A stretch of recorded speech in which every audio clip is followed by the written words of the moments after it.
All right. And just a real quick note about Bronson. We always mention this at the beginning of our class. Again, we're from Bronson. I'm from the Community Health Department. Couple of quick things. You can always find a doctor or search for a specialist at this website or through this phone number. If you are a Bronson patient and you're struggling with using MyChart, please call this phone number. It can be confusing and daunting trying to find things on MyChart for some, so we're here to help. And if, as always, if you have questions about billing, there's also a number there that you can call. And let me know if when we pass this, if you need any of those numbers put into the chat. All right, Antonia, next slide.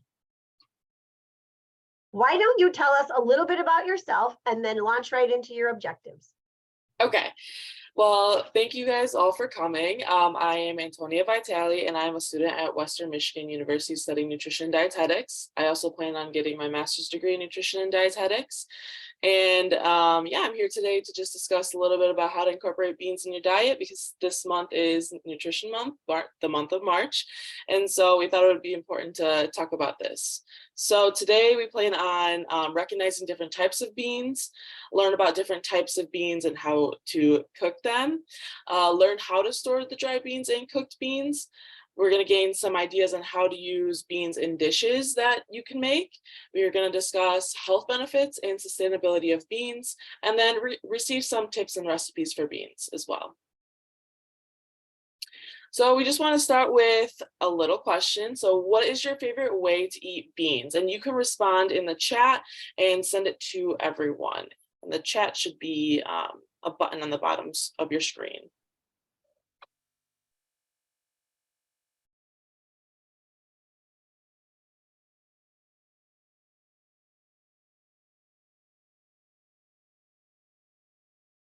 All right, I always give people a few minutes to get accustomed to using the chat here. So we've got some answers. In soups and stews, soup or tortilla, smash specifically, as a meat placement in so many dishes, taco, soups, etc. Beans and pasta, taco salad with rice or as a burger. I want to know about that burger. Yeah. All right. I love beans of all kinds. So lots of different ways to use them. Awesome. All right, so we're going to start with, what are beans? Well, a bean is a nutritious seed from a various plant of a legume family. And something that's really interesting about beans is that it's considered to be a vegetable, protein, and fruit. So the reason why it is considered a vegetable is because it has high fiber, so it really works well and strengthens your GI tract. It also is considered a protein because it has the specific amino acids, which are building blocks of protein within beans, and so they also are high protein. Plant-based protein option. And also it's considered a fruit because it has a seed in it, or of course it is a seed. So that is why it's considered to be a vegetable, protein, and a fruit. So we just want to go through the different types or kinds of beans. So there are so many kinds of beans, but I just wanted to show you guys or let you guys know the different kinds on this screen. So we've got black beans, which are really soft and creamy beans. You'll notice throughout this presentation that there are different textures to different beans. Some are a little bit crunchier, some are a little bit more creamy, and that really makes it suitable for different types of recipes and tips. So a black bean's a little more creamier. Cannellini beans are much creamier. They're like a off-white color. Lima beans are green, and they have a little bit more of a harder shell. Chickpeas as well. Those are a little bit have a more of a bite to it rather than being a little bit more creamy. And navy beans are also a little bit more creamy as well. And then you can see in this picture right there are so many different colors, so many different kinds. You know, you can buy so many in the store. So I just wanted to ask, what other beans are you familiar with? And you can respond the same way throughout the chat and respond to everyone.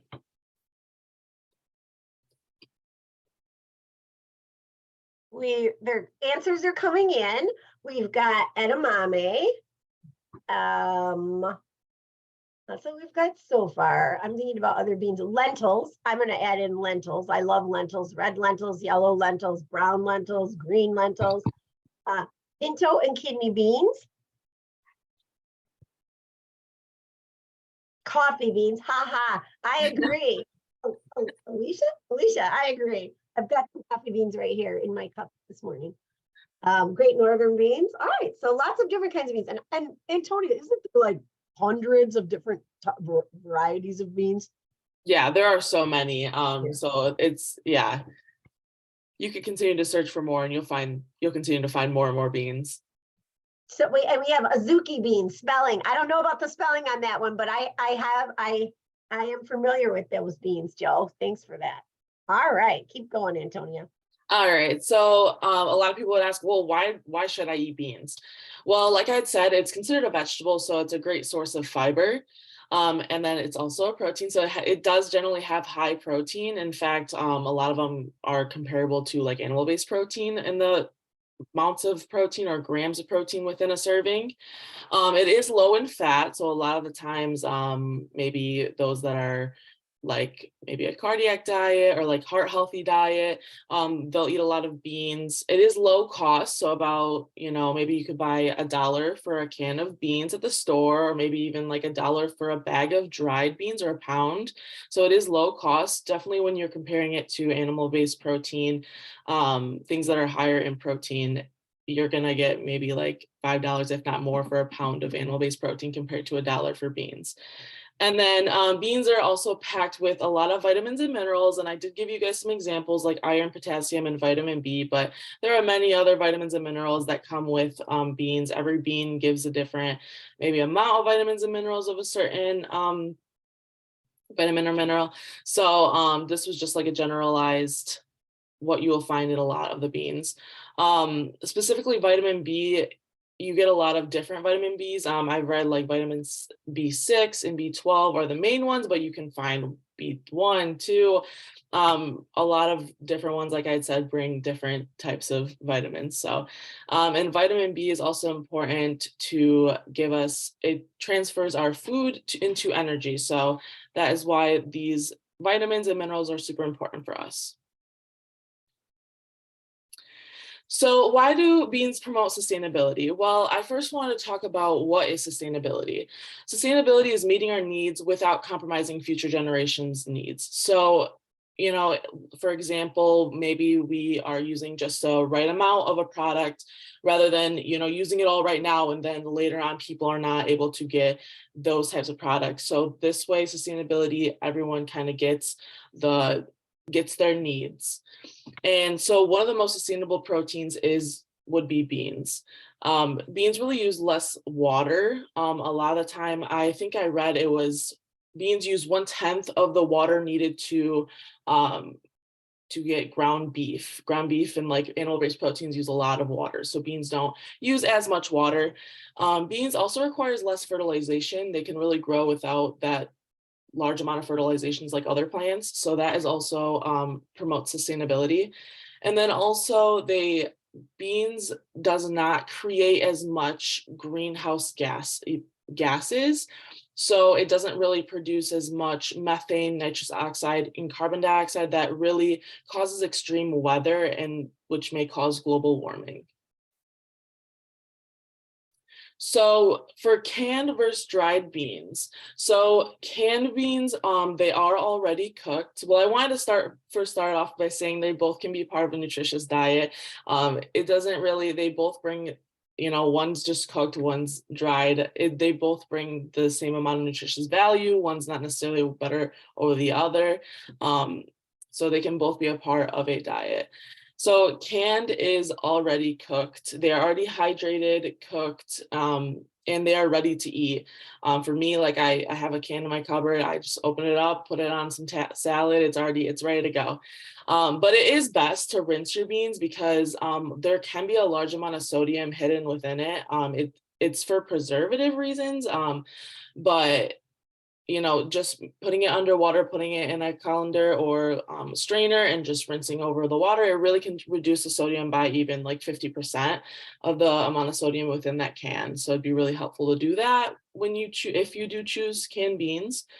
And then also dried beans, it requires a specific step to consume, and that is this really quick. There we go. Steps to consume. So it requires rehydration. Of course, not all of them do, like split pea or lentil soup don't require rehydration, but we'll discuss the different rehydration techniques in a later slide. And also dried beans are cost effective. So you can buy a bag of dried beans, maybe like a pound for about $1 compared to a can. Maybe you probably can buy a can, which is also $1. So you get a pound compared to a can of beans.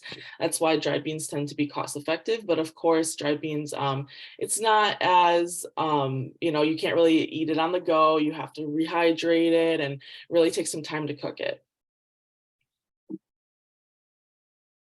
So just a little fun fact, the world's largest bean pod can grow up to 5 feet long.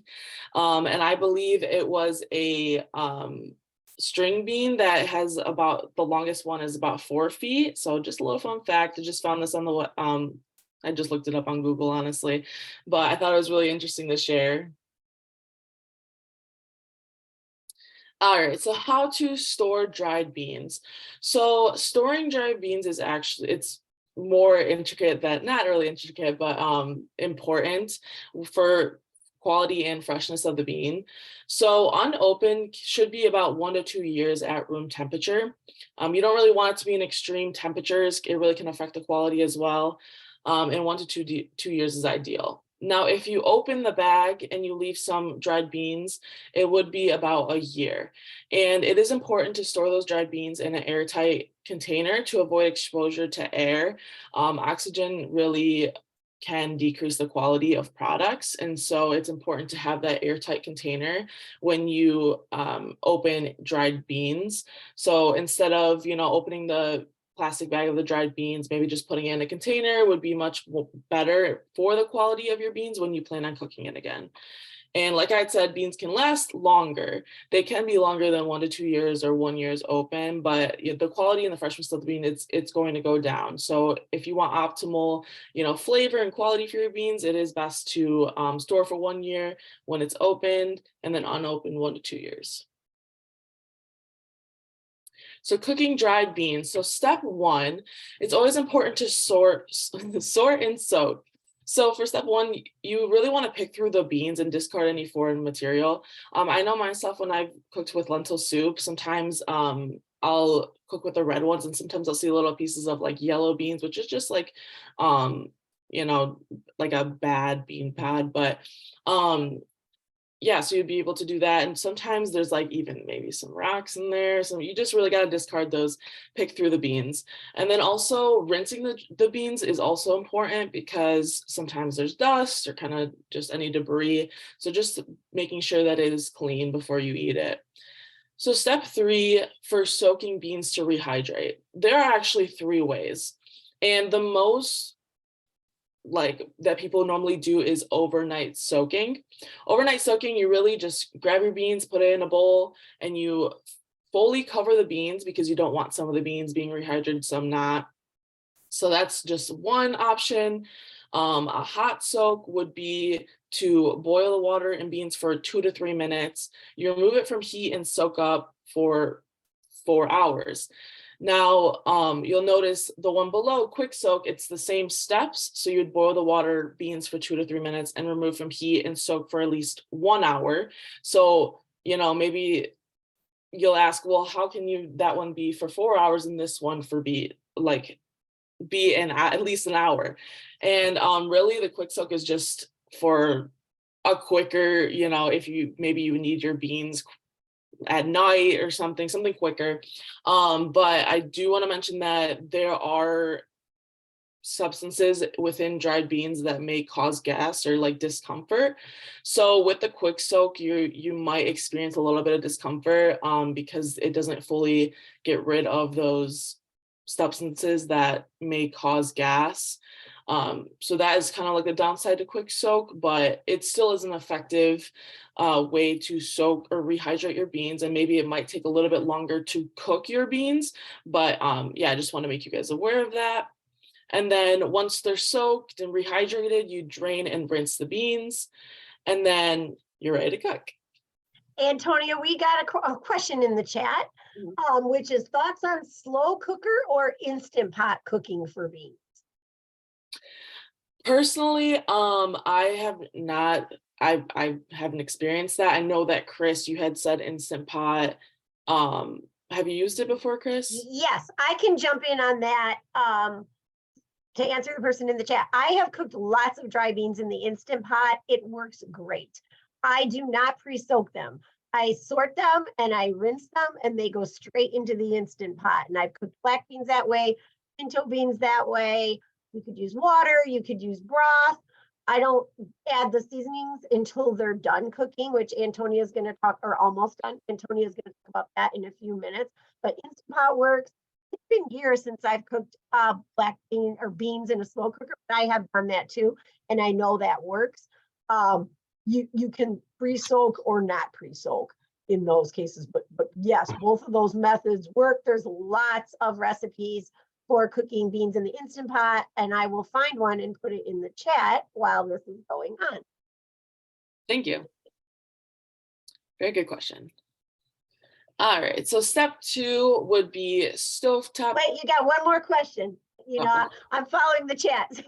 So your other question, and then you're out of. Yeah, I don't know what happened. That's all right. You can go back to slide while I read you the question. Okay. Does adding salt cause the beans to stay hard as you are softening them by soaking them? Sally, you will have to wait for that answer because I know it's coming up. The answer about when to add salt is in 2 or 3 slides. So let's let Antonia get back to where she needs to be. And it might take a minute here, but. There we go. Okay, very good. All right, so step 2 is stovetop cooking. So once they're rehydrated, you really want to cook those beans. So step 1 would be place the soaked and rehydrated beans in a large pot. You do want to cover with fresh water. It is important to just not use the water that it was hydrating in. Just use some fresh water and bring it to a boil. The water should be covering the beans 1 to 2 inches about. And then once it comes to a boil, step 2 would be to reduce the heat and let it cover it and simmer it gently until they're tender but not firm. You don't want those beans to overcook. You also don't want them to be too hard. So it's really important to get that right consistency. And that could take about 45 minutes to 3 hours, depending on the age or variety of the dry beans. You'll see, we'll talk about it in just a second, but different beans can cook for a different time. So step 3 would be, while cooking, just taste test periodically. You can always test your beans by grabbing a bean and kind of smashing it or mashing on the side of your pot to see if it's that desired consistency. You'll see if it's harder to mash, maybe it's too hard, or if it just takes, it's super easy, then it might be overcooked. So it's just always important to check every once in a while, just so it doesn't get to the overcooked, doesn't get overcooked.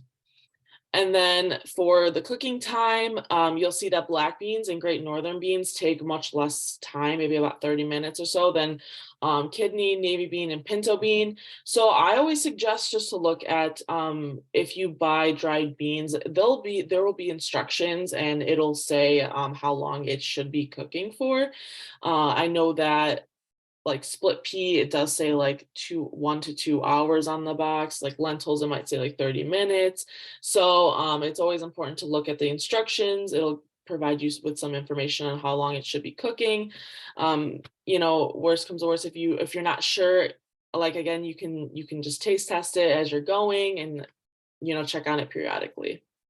And Antonia, I'll add that a couple of things really play into how long the beans have to cook. And one of them is how old your beans are. So we know the recommendation is to keep them so long on the shelf. You mentioned that earlier, but sometimes people keep beans 2 years. And when you do that, your beans get more dry and they take longer to cook. Or if you soak them quickly, they might take longer to cook. Or if you soak them a longer time, they might take shorter to cook. So the best thing is that smash test she's talking about is to just, mash one or two on the side of your pot and see if they're where you like them. Maybe you want them more firm and more al dente, or maybe you want to mash them and put them on a quesadilla. So the times are very general. The best thing to do is to keep checking. Yep. Thank you. Yes. All right, so now seasoning cooked dried beans. I never knew, these little, I mean, they're not necessarily, you can add in these flavorings whenever you'd like, but the best or optimal flavor are at these specific times that I'm going to talk about. So herbs and spices can be added at any time, of course, but it's recommended towards the end so that you're not getting that flavor loss, because as it cooks for beans can cook for, as you could see, maybe like about an hour, so that flavor might be lost whenever you put it in earlier.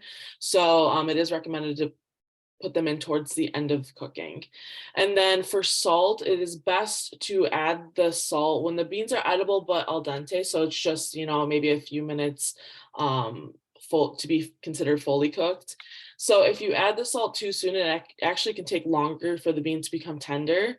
And then if you add it late, it doesn't have enough time to really fully season the beans. So it's really important to put the salt at that perfect time. And you can also check if it is al dente by doing the mashing on the side of the pot as well. And then for acidic foods, like lemon juice, vinegar, tomatoes, and wine, they should be placed in your food after the beans are cooked to the desired tenderness. And that's because it can really prevent it from becoming tender. It's unlike salt. It can take longer, but really if you add acidic food before it's done cooking, you might not be able to get that tenderness that you'd like. Thank you, Antonia. And somebody mentioned in the chat, my beans, whenever I have tried them, don't soften. So maybe this person can add those things later on in the cooking process, and that will work. Yes. Hopefully. Yep. That is a good technique. Yeah, maybe it's because the salt or maybe acid you're putting in earlier. So yeah, trying that technique and seeing if that works. Also, sometimes they just do take a little bit longer when they're dried. Awesome. And I just wanted to let you know real quick, you're at about 9:27. Okay, awesome. Okay, thank you. Perfect. So now is the next step, how to store cooked beans. So when you cook beans, let's say on a stovetop or anything, you should allow the beans to cool before you refrigerate it. And then you can put it in a safe container. And beans in the fridge can last up to 5 days.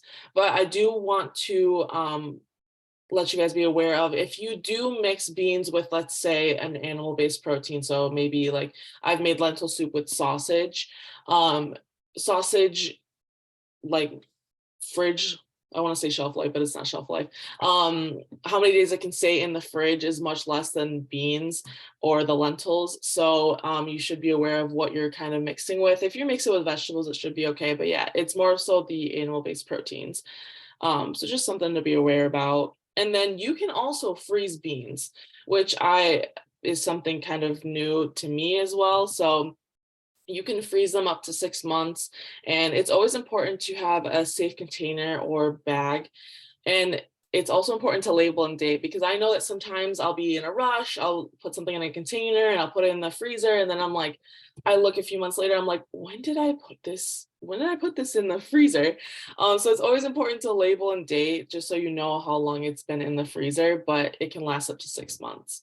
And I thought that something for me that I do know that I've learned this is that sometimes I'll make like bean soup and I will buy containers that are safe for a freezer, and it'll be like 1 serving size. I'll take it out and I'll just reheat it, and something quick for me while I'm in school. So that is something that you could do as well.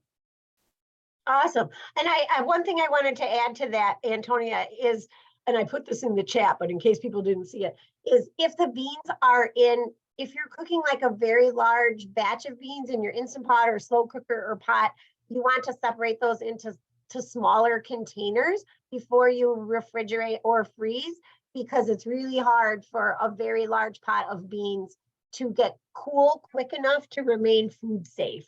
So a big batch, separate into multiple containers to get it to cool more quickly. Yes. All right, so now we're gonna do a little question here to see if you guys can recognize this bean. So you guys can answer in the chat box. What type of beans are these?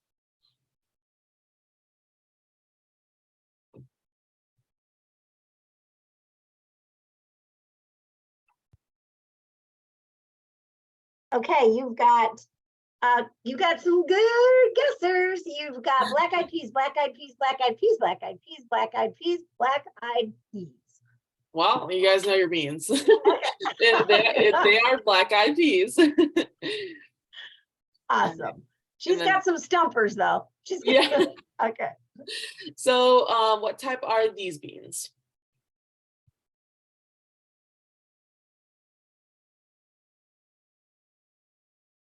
Edamame, no idea. Soy, edamame.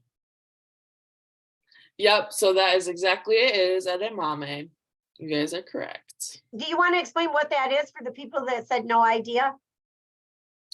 Yeah, so it is considered to be soy. It also is a bean as well, because it is a seed, just like all the other beans is to consider to be a bean.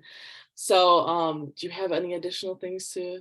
I just want to add that these are immature, less ripe soybeans, and they are delicious. They look like a pea. They're a little more oval in shape, but what's cool about them is they're higher in protein than a pea, and they're a good source of healthy fat. And when you cook them, they have more of a little bit of a better mouthfeel, almost a little crunch.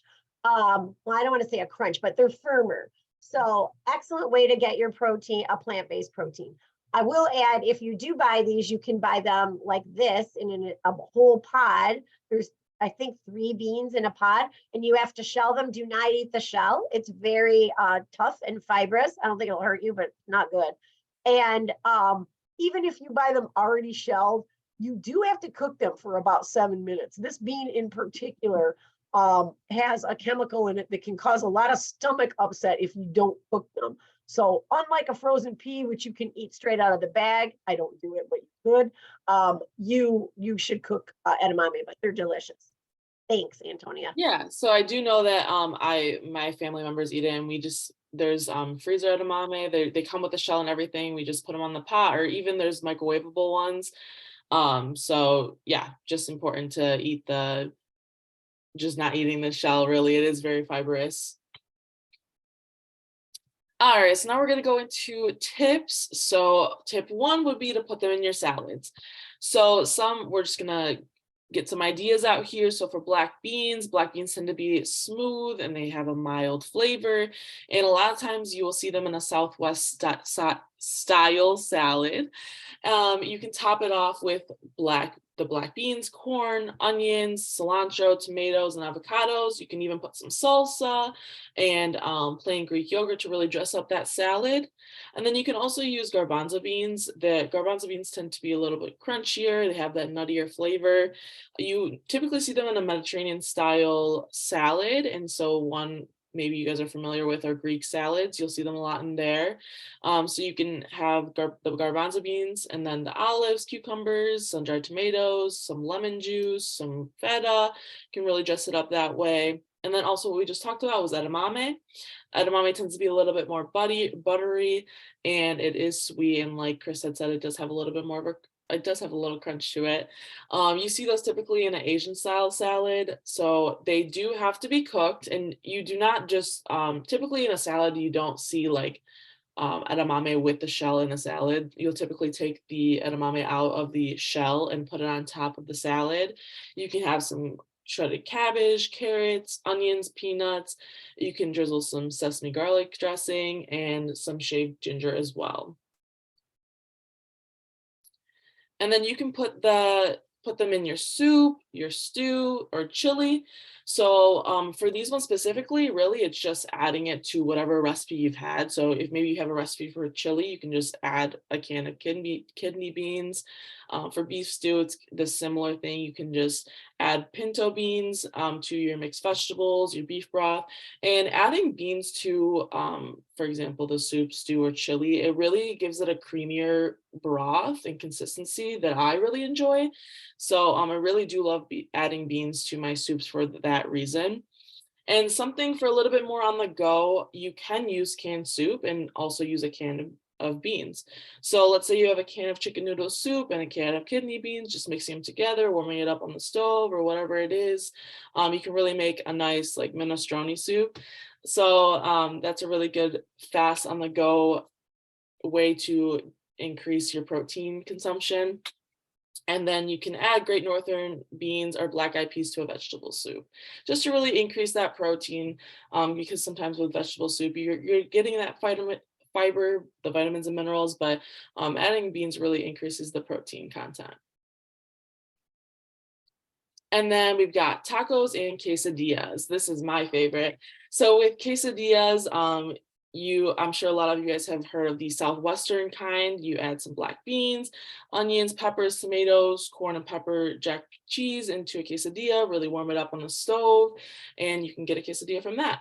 I do want to emphasize that black beans, it can be with animal-based protein. So the quesadilla on the right, it has chicken and refried beans, or you can use it as a substitute if you'd like, if you don't want to eat animal-based products. And then another one is refried beans quesadilla. So you would use refried pinto beans, corn, onions, tomatoes, and Mexican cheese. And it gives it a little bit more of a creamier consistency or component within your quesadilla, which I really enjoy. And then also for tacos, you can use black beans, red kidney beans, pinto beans, and you can add it to your taco shell, lettuce, tomato, cheese. And you can also add the ground beef and beans together if you'd like. But also, if you want a vegetarian option, you can just use the beans instead of the beef. This one is also my favorite. So another tip is you can crisp them up. So those steps to crisping up beans would be to preheat the oven to 350 degrees Fahrenheit and line the baking sheet with parchment paper. And so typically with crisping them up, you'll typically see chickpeas or white beans being used. I personally never heard of any other beans. I've tried to look up other beans as well that you can crisp up, but these are the two main ones that were popping up, but I'm sure other ones would be good as well. So when you are using beans, you typically use canned just because they're ready and prepared. You'd rinse and drain them, and you'd also dry them with paper towel. And to really dry them up a little bit so that it doesn't take longer to dry up in the oven. And the fun thing about it is that you can season it however really you'd like. So just some examples are ranch, curry powder. You can even make it a little bit sweeter with cinnamon sugar, everything bagel seasoning, and Italian seasoning. So, but if there's another seasoning that you'd prefer or think it would taste good, I think it would be great with this. So, and then you would also bake it for 45 minutes, and it's important to shake the tray every 15 minutes just because you want to get an even layer of crispness throughout the whole bean. And then something that I've done is that I know that a lot of people don't have an air fryer, but if you do have an air fryer, using an air fryer to crisp up some beans is also a good option. And really all you do is the same steps. You would season it and maybe add some like olive oil or any type of oil with the seasoning to really let it stick onto the bean, and putting it in the air fryer and just checking it periodically. Hey, Antonia, somebody in the chat typed edamame is great roasted too. Tina, if you are able to, can you unmute and tell us how you roast your edamame? Oh yeah. Can you hear me? Yeah. Okay. So oftentimes the edamame is roasted with like a wasabi powder, but it could easily just be some olive oil, some garlic, and salt and pepper. That sounds delicious. If anybody doesn't know what wasabi is, and I might be saying this wrong, I know it's made out of horseradish. I think some type of horseradish root. But it's that green stuff that you get on the side of sushi made into a powder.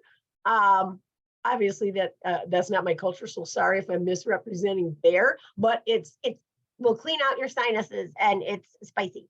So in a good way.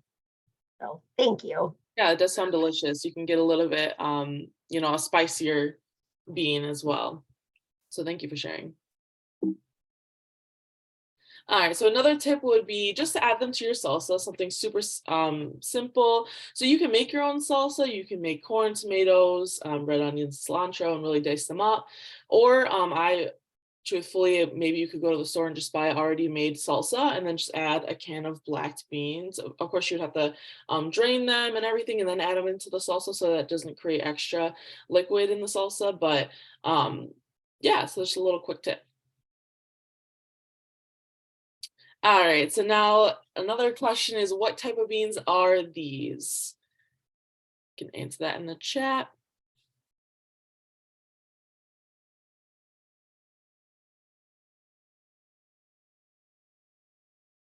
Oops, I was muted. Very quick answer. Pinto. Then we've got Great Northern, cranberry, pinto. Pinto. I think these people cook a lot of beans. Yeah, it seems like it. And somebody gave us a great suggestion for a salsa, black bean salsa. Half of each, chopped mango, salsa, black beans. Yes, that So sounds that's delicious. a fabulous combo. Yeah. Cranberry beans, that's tough. I'm guessing pinto too. All right, what are these? These are pinto beans. And so I know they have a little bit of color on them, which could have been a little deceiving, but yeah, they are pinto beans. Then another one would be, what type of beans are these? This is a little exotic bean, but I thought I wanted to show you guys, so they're super cool. They're cool looking. You've got no idea. I was right with the person who said no idea when Antonia showed me this. Another no idea. Never seen that one. Excited to hear what it is. Another no idea. This is a stumper of the class. Somebody says they've had them, but they don't remember what they are. Nice. Awesome. I thought they were calypso beans. I don't know if you've ever seen calypso beans. They're beautiful, but they're not. They're not calypso beans. All right, what do we got, Antonia? They are Christmas lima beans. Truthfully, I went on the internet and I was like, what are the cool looking beans or whatever? So I didn't even know about these before, but yes, they are Christmas lima beans. And they're purple, but Chris was telling me that when she cooks really cool beans, they tend to, their color tends to disappear, which is kind of disappointing, but It's very disappointing. We have a lady that comes to our farm market, and she's called the Bean Lady. I don't know where people on this call live. She also sells beans at the Holland Farm Market. But anyway, beautiful colored beans. But then when you cook them, not her fault, it's just the bean. A lot of the pigments are water soluble and they disappear. yeah. I don't know about these Christmas beans. I've never cooked them. But that can be disappointing because they're so beautiful when they're dry. Yeah, so enjoy them while they're dry. All right, so recipes with beans now. The first one would be a creamy vegan pasta sauce. With this pasta sauce, it really is just a substitute for heavy cream. And it typically is a good substitute because heavy cream is high in saturated fats, which are the fats that we do not want because they tend to, maybe like create, I don't want to say too much, but they're not the fats that we want. We would like more unsaturated fats. And so beans do have less fat. They are higher in protein when comparing to heavy cream. And beans actually have a really creamy, they can really make a creamy sauce. So all you really have to do is grab some of the water that you are using to boil your pasta, put maybe some olive oil, get your cooked beans in there and blend it up, and it'll really come really creamy. In fact, when you're making this creamy vegan pasta sauce, when you put it into the pasta, you'd really have to actually add more water to get it a little bit less clumpy because beans are super creamy. So it's a really good substitute for heavy cream. And of course, if you do have beans instead of heavy cream, you're going to have that high fiber. So recipe with beans number 2. So I know maybe a lot of you guys have seen hummus, but I thought something that was unique was the bean dip. So these dips are really good because they are a great snack. They really promote satiety, so they really make you feel full. And so when you're making hummus, you typically make it with chickpeas. And really with hummus, you can pair it with a lot of different things. You can pair it with a variety of vegetables like carrots, celery, bell peppers, cucumbers, broccoli. And then you can also even do like tortilla chips. I've seen pretzels. There are so many different things you can dip hummus in, and it's a great snack. I have it myself. Oh, I have a big pot or container of it from Costco, and I snack on it. I love hummus. And then also a bean dip would be to blend up some refried beans, salsa, cheese, sour cream. So this is a little bit of a heavier one, and it's more, I guess, a different flavor. It's not as light as a hummus, but you'll see this bean dip normally in like tacos, nachos, or quesadillas. Another recipe would, someone had mentioned this, a bean burger.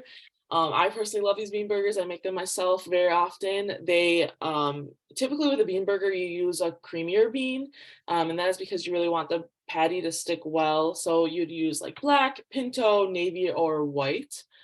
And something about these beans that I did want to mention is that when you are cooking these, I tend to like to dry my beans before in the oven for maybe like 15 minutes or so, maybe like 10 to 15 minutes, just to really dry it out, because sometimes it does run the risk of having too much of a mushy patty, just because these are really smooth beans. So drying them up a little bit would really help. And I did the trick. I've done it without drying them up, and it was a little more mushier, but once you dry it, it is much better. And with the patty, you can add a lot of vegetables in your patty. It doesn't have to be just beans. So you can add corn, onions, peppers. In this picture on the right, it does look like they have some red onions. They've got some corn in there. So you can really put in some vegetables and have fun with that patty. And of course, a bean burger would be less saturated fat when comparing to ground beef, and it also has higher fiber. And having a bean burger compared to a regular ground beef burger would decrease the risk of cardiovascular disease. So beans, like I said, is really good for your heart health. It's low fat, a lot of fiber, a lot of protein. When comparing it to ground beef, there has been links, eating excessive amounts, of course, but eating this bean burger compared to ground beef burger would decrease the risk of cardiovascular disease. And then just having fun with your bean burger. So you can really dress it up. So this picture has tomatoes and lettuce, but you can put some pickles, put some mayo, whatever type of toppings that you like in your burger, dress it up, and it's very good. That's making me hungry. That looks really good, that bean burger. I know. And then the other recipe would be a black bean brownie. So I personally have never tried these, but I've heard of them, and I've heard of people trying them as well. And they say that it is delicious.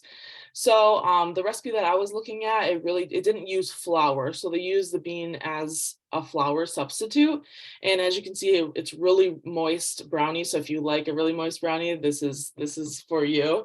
But it is less sugar and less fat if you do use the black bean brownie. And like I said, it gives it a creamier consistency, which a lot of people do like when consuming brownies. And also I like the fact that it is a dessert, but it also can be a snack. With the beans in there, you're getting your fiber, you're getting your protein, and you're also getting a sweet treat with it. So I think that's also great. And also generally black bean brownies tend to be less in calories. So that is a really good component. And then the last question is, what tip or recipe are you most excited to try? All right, so think about all the things she's talked about, different ways to use beans. She's talked about black bean burger or bean burgers. She's talked about quesadillas. She's talked about brownies. She's talked about adding beans to soups and stews, cooking dry beans. What are you thinking about that you might do with beans? Pamela says a burger. I agree. I'm actually doing a class on vegetable burgers coming up. I think it's June. And so I'll be experimenting with lots of them before then. Roasting, Tina mentioned roasting edamame. Somebody wants to try roasting. Lentil soup or black bean brownies. Lentil soup is so easy. One of the easiest recipes there is, and really good for you. Brownies, pasta sauce.